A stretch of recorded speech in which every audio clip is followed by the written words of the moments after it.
Welcome to the Traditions, Habits and Rituals section of the Martial Arts and Children's Development course from Cognitive Kali. This section is going to talk about those three terms in a very broad way. I like the word traditions because it really connects to many different things associated with martial arts, whether it's a traditional martial art in itself or whether it's the traditions that come from some of these arts that are thousands of years old. Rituals could be the same thing, but habits is really what we're looking at from a development standpoint. We want children to begin good habits. Habits can be good or bad, and we want them to begin them, and we want to have an impact on those good habits. Habits are essentially discipline. It is a form of self-regulation or self-control or self-discipline. And it's important that we look at it from that framework and not from a framework of these are the ancient traditions of this particular martial art or activity. Having traditions and habits and rituals within your program is an important piece of your efficiency as a business. If you've got the tradition or the habit of the kids coming in and putting their stuff in specific cubbies, waiting for class in a specific way, coming onto the mat or into the training area in a specific way, which doesn't impede the people coming off the mat from the previous class. If they know how to sign in and that's all become very, very habitualized, that's going to make your program run more efficiently. And that's just going to be good for business. But it's also important for the effect that training will have on the child's other pursuits, both academic and in other sports and at home and things like that. Basically, you're starting your training as soon as that child walks through the door, or even before, saying, listen, you better be in your uniform and your uniform better look smart, or however you want to choose it to look as you walk in the door. That means they're thinking about that habit before they even enter your doors.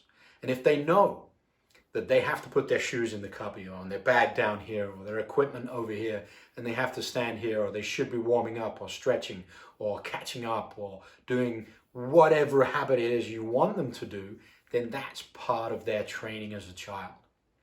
One of the things that's really important is to instill this as a culture and not necessarily as a authoritarian method of instilling discipline.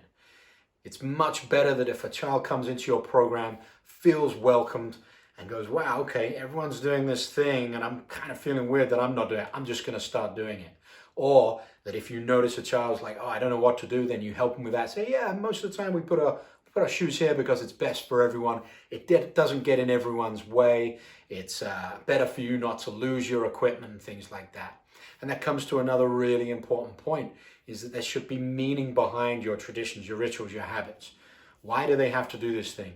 If it's just as a means to inform them or instill the discipline there, then it might not latch on. It might not last. But if you explain to them, yes, we're putting our things away so you don't lose them, they can establish a good reason for that. Yeah, I don't want to lose my stuff.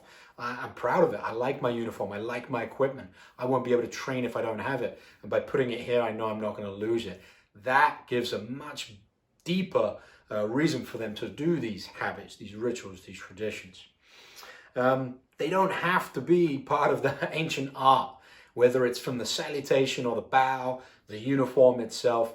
You can choose whatever you want. If you do have some of those traditions that are hundreds, if not thousands of years old, great, fantastic. That allows you to instill them into your program and provide this wonderful meaning behind them. But do make sure you understand the meaning behind them and not just do what you did when you were a student. It's also fine to have new habits and new traditions, and those can be called policies and procedures as well. Kids have to sign in when they come into the building. Rather than letting the parent do it, make sure that the child does it. Hey, you got to come check your name right here, or you got to do your stamp or sign in or whatever. You got to go in, you got to put your stuff there. The child should be doing this, and the parent should be able to kind of sit down, scroll through their iPhone or whatever they want to do while the child is training even before they get onto the mat.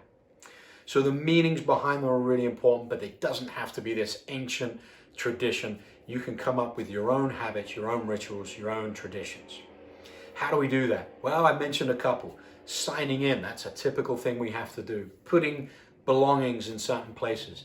Bowing when entering the building, when greeting others, when stepping on the mat, when starting or finishing techniques. All these things can be instilled, and whether it's a bow or a specific hand motion, a salutation that usually comes from the art itself, but doesn't have to. Sometimes could be just a slap bump like Brazilian Jiu-Jitsu, but it's there. It's something you do every time that you habitualize. It could be giving awards out. So you have rank and secondary award systems that some of our experts will talk about.